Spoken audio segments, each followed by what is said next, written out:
今日早起，咱先赶紧来关心美国总统川普甲中国国家主席习近平，昨昏暗时各一届通电话，讨论乌克兰、芬坦尼甲买美国黄豆等等的议题。咱中国是甲重点放伫咧台湾，习近平讲台湾回归中国是战后国际秩序袂当分割一部分。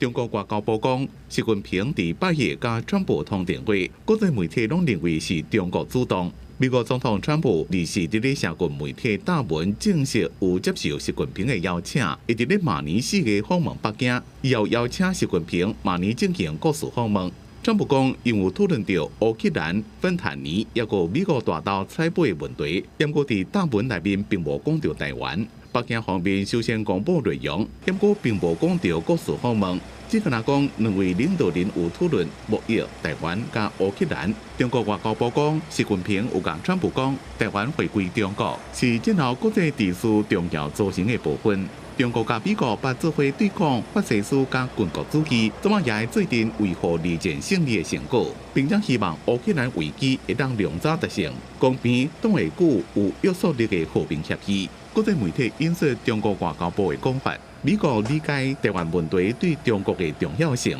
北京表示，这边电话讲差不多1点钟，重点是伫咧目击，而且正拄好是川普政府伫咧推搡结束乌克兰战争，而且因为日本首相高市早苗讲，若是台海有战争，日本自卫队决定会介入，造成中日关系恶化。华府智库史丁生中心的学者孙运伊判断，中国担心甲日本之间的紧张局势升级。习近平讲到台湾甲战后国际秩序，就是针对中国甲日本因为台湾问题所产生的不满。公司新闻黄文玲编译。